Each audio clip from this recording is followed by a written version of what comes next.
Greetings everyone and welcome to this video on linear regression analysis. This is going to be a brief introduction to regression analysis and how and why it will be helpful. So regression analysis is a way to find trends in your data.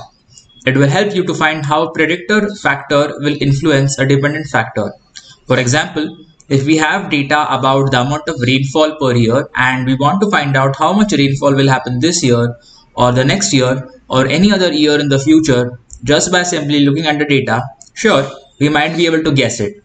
However, performing a regression analysis would take it a step forward and help to better guess or predict the amount of rainfall. To summarize, regression will help to make the best guess at using a set of data to make a prediction. Not only that, this analysis will also give an equation for a graph to make predictions about the data. In addition, a p-value and a correlation coefficient will also help to know the accuracy of our analysis. To make it clearer, we will now see the following example. We will investigate whether and to what extent the average daily number of steps relates to BMI.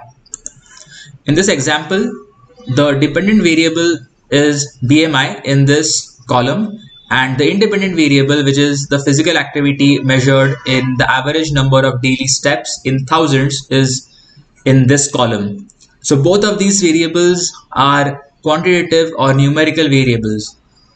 So we can proceed to do a linear regression analysis. To do that, just select this option and select on the linear regression option underneath the classical statistics option.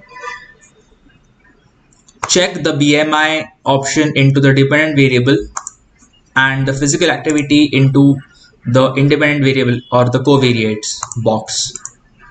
And there we have it. So the software does the regression analysis for us, and I will explain what each of these boxes or tables mean in the next video.